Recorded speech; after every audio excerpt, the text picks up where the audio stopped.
the end of the day, if you're in a situation where you don't have the financial flow that you want, or you don't have the job that you want, you don't have the relationship that you want, you have to be willing to put in a different set of blueprints, right? To create what you want. So if that's the case, then my question for you is then how would you go about redesigning your emotional blueprint? Yeah, I want to thrive. I want to thrive. There are different methods you can implement. Some of them are clinical. You can go see a therapist. Yes, that's true. You can sit down and talk with a therapist, and my one comment for that is having a therapist is a wonderful thing. Be selective about the therapist that you're Yes. Picking. Yes. These are people that they're just people. And when you get a therapist, you need to interview them. Absolutely. You need to see where are they in life, right? Do you connect with them? Because they're going to help lead you to wherever they are. You are entrusting this person to guide you to a space that is critically important. It's phenomenally important. And so I know as a society, we say the doctor knows best. No, it's a person. Okay. So you ultimately have the responsibility of deciding if that therapist is right for you. Amen. And no matter how desperate you are, you need to scrutinize and be diligent and be responsible in selecting that person. Yes. Are they solution based? Right. Are they looking to implement a solution to your problem? Or are they utilizing you as revenue? Right. A revenue stream. And I will say from our personal experience, one of our, I won't say who, because it's somebody very close to us, a family member was getting therapy, and they were more emotional and more upset and calling us to, work things out after their session. And finally I said to, our family member, I said, honey, do you think maybe we need to find a new therapist? Because I found myself spending time unwinding everything that was done during the session, to just get the family member balanced. And so conversely, you and I have done, now we've done different types of therapy, right? So we did hypnotherapy. Yes. Yeah. And that was really powerful for us. Right. That was giving us an opportunity to see ourselves the way we want to see ourselves. Correct. So there's solution based. Yes. Yeah. Yes.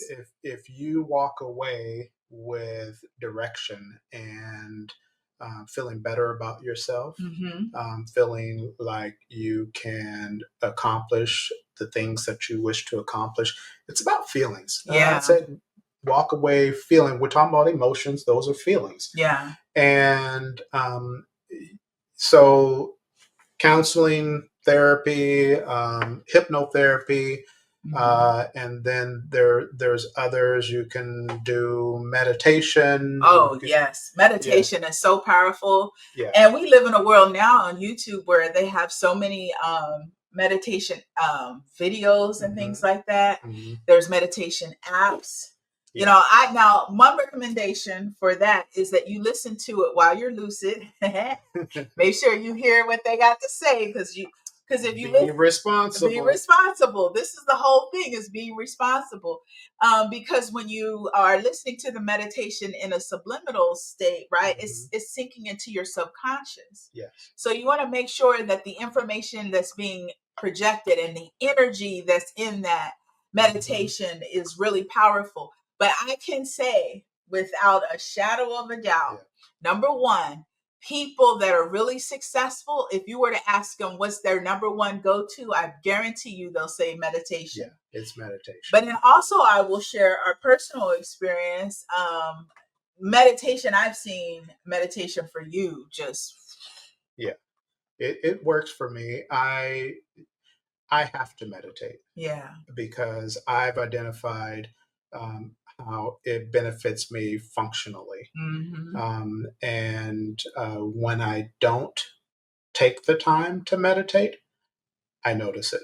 Yeah. When I'm in a hurry, or if I'm running late in the morning, or I'm like really busy, and I just kind of push through and keep it moving. Now things start to deteriorate, things start to fall, things start to unravel. And so, and you know what? You can be the most emotionally balanced person and have everything together. But meditation, boy, there's no, there's it no puts you in a replacement different from that. space. Yeah. Now, help some folks out, because I asked you once.